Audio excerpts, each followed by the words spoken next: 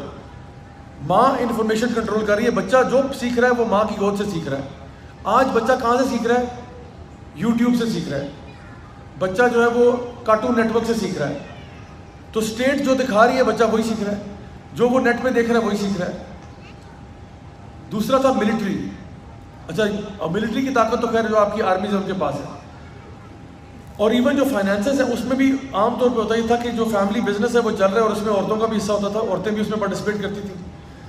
تو اصل میں جو ایکچوئل پاور تھی نا وہ ساری کی ساری گھر کے اندر تھی، گھر سے باہر نہیں تھی. پچھلے کچھ سالوں میں جو فیمنسٹ موومنٹ سٹارٹ ہوئی انہوں نے کیا کیا؟ انہوں نے عورت کو یہ کہنا شروع کر دیا کہ ساری طاقت جو ہے نا وہ گھر سے باہر ہے. تم گھر سے باہر نکلو، وہاں تمہیں پاور ملے گی، because you have to get connected with the state.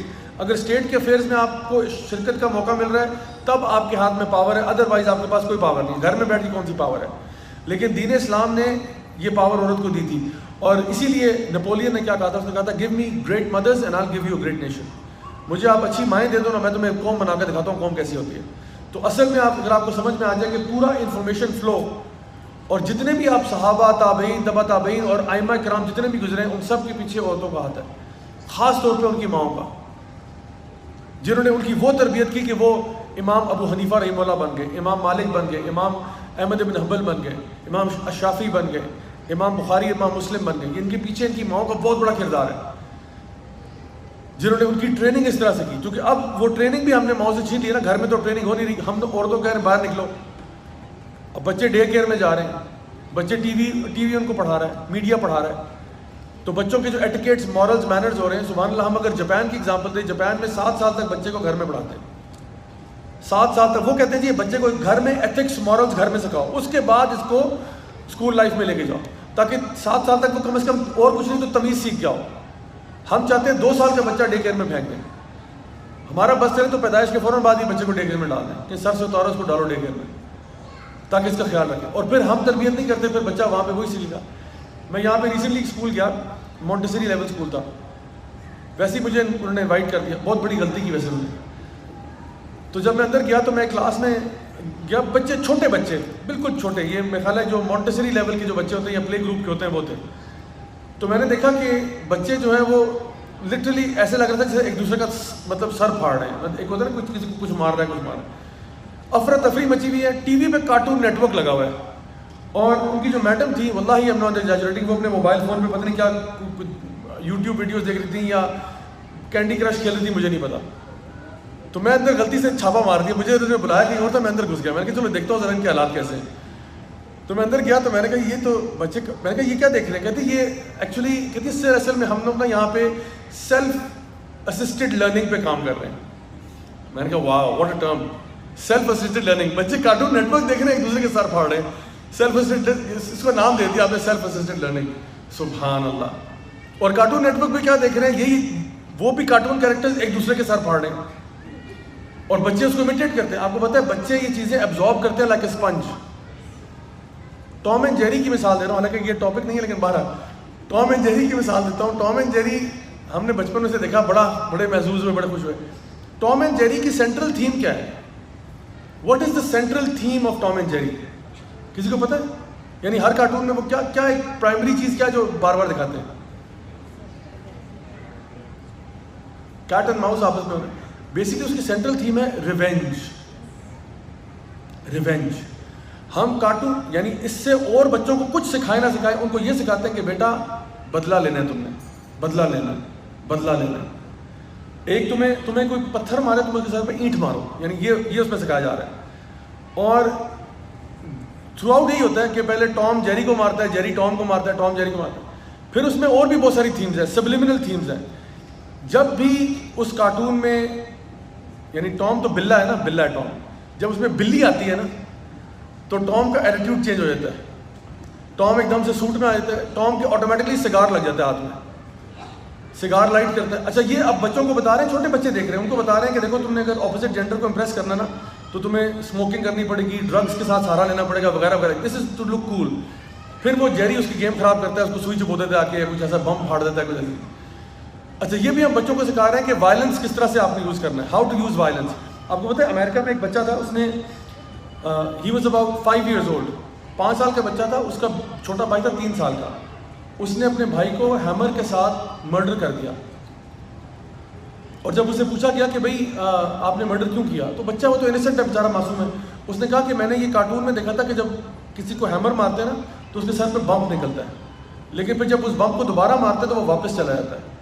So I kept hitting my brother کہ اس کا بمپ جو ہے وہ واپس چلا جائے. اینڈ ہی کلڈ ہم.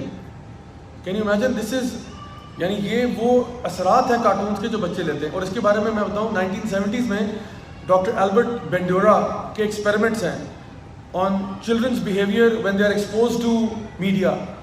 اور وہ کہتے ہیں کہ بچے بالکل ریپلیکیٹ کرتے ہیں جو کچھ بھی وہ میڈیا میں دیکھتے ہیں.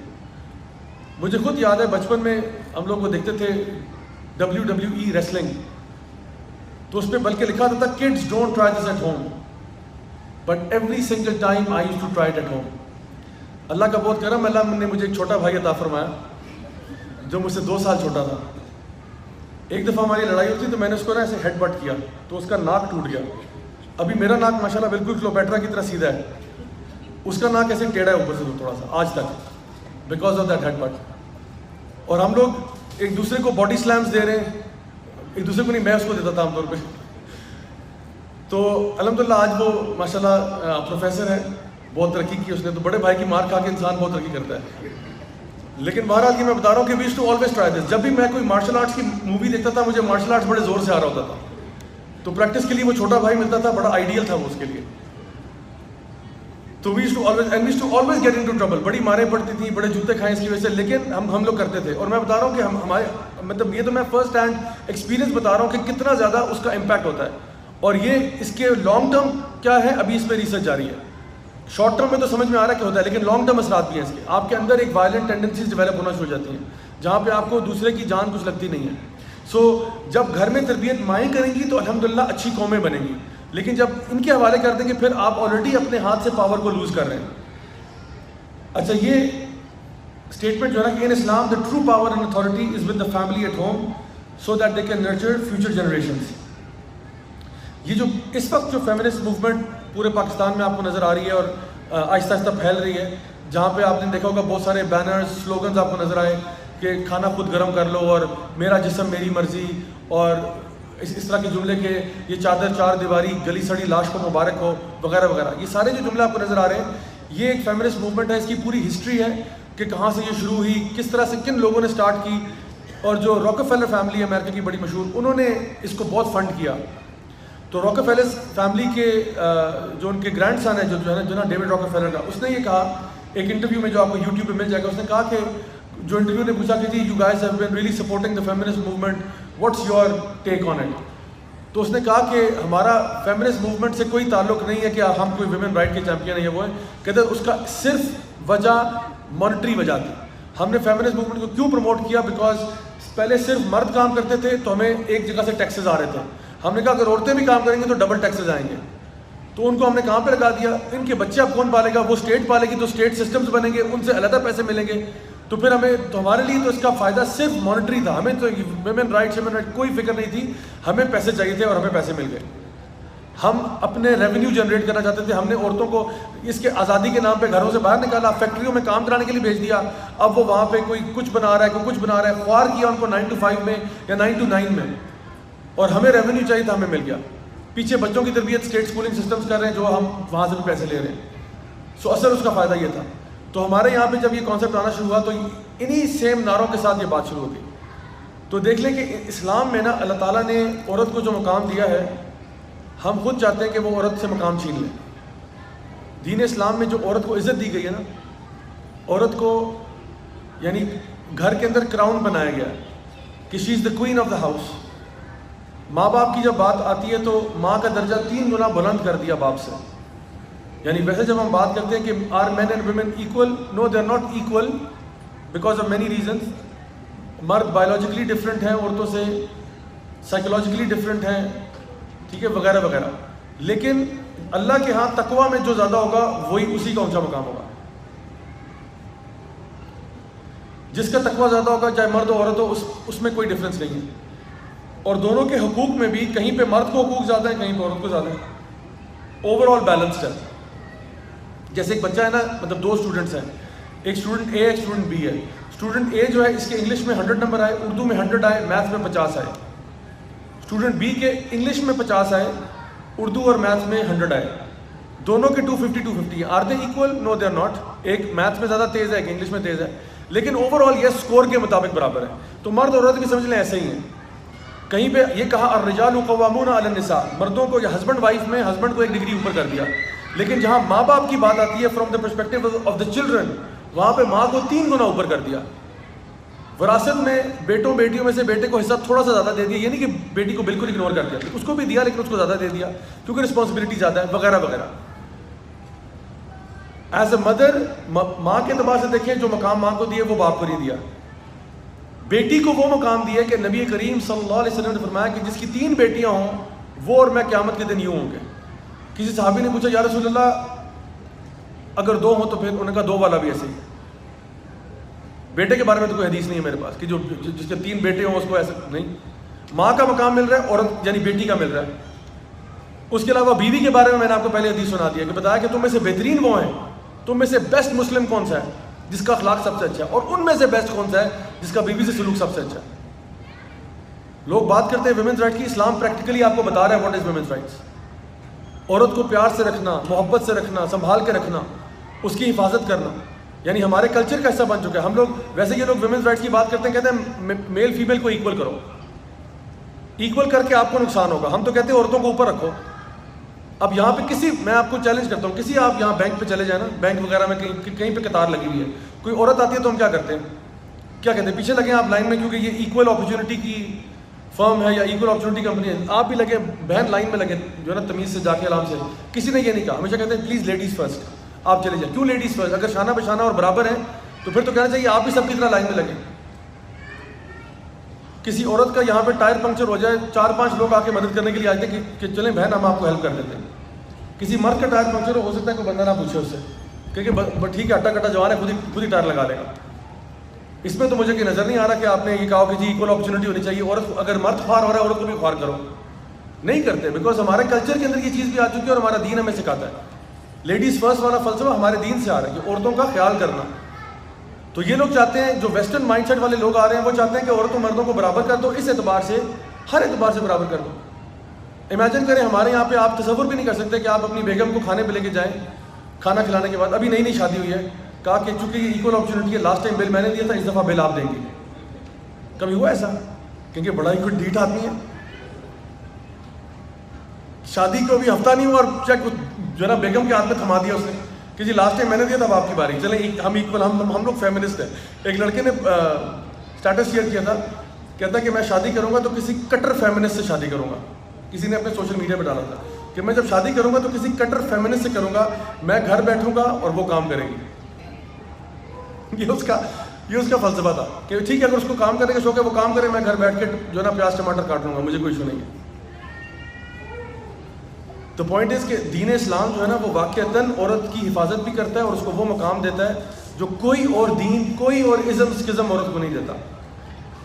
تو انشاءاللہ جب آگے جا کے ہم سورہ احزاب پڑھیں گے، سورہ نور پڑھیں گے، ہمیں آئیڈیا ہوگا کہ واقعی میں اللہ تعالیٰ نے جو عورت کی پروٹیکشن کی بات کی ہے کہ اس کے لباس کے بارے میں، اس کی زینت کے بارے میں، وہ احکامات بھی کیوں ہیں.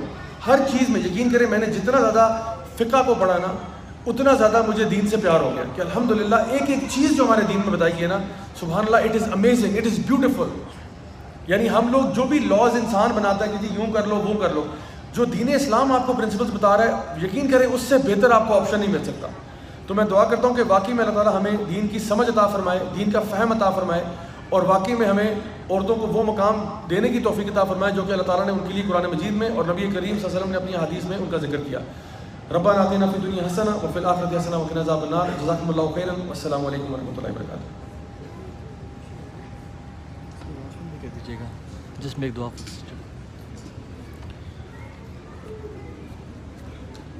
بہت یہ آن کیجیے گا مائک. میں بس ایک سیکنڈ میں ایک شکریہ ادا کرنا چاہتا ہوں جی. ماشاءاللہ ایک ہماری بہن نے اپنی جولری ڈونیٹ کی ہے. میں بہت بہت شکریہ ادا کرنا چاہتا ہوں ان کا کہ انہوں نے یوتھ کلب کے لیے اپنی پرسنل بلانگنگس کو ڈونیٹ کیا ہے. اللہ تعالیٰ آپ کے لیے، آپ کے گھر والوں کے لیے خیر کا معاملہ کرے. اللہ تعالیٰ آپ کو دنیا آخرت میں خیر عطا فرمائے. جزاکم اللہ خیر. السلام علیکم ورحمۃ اللہ.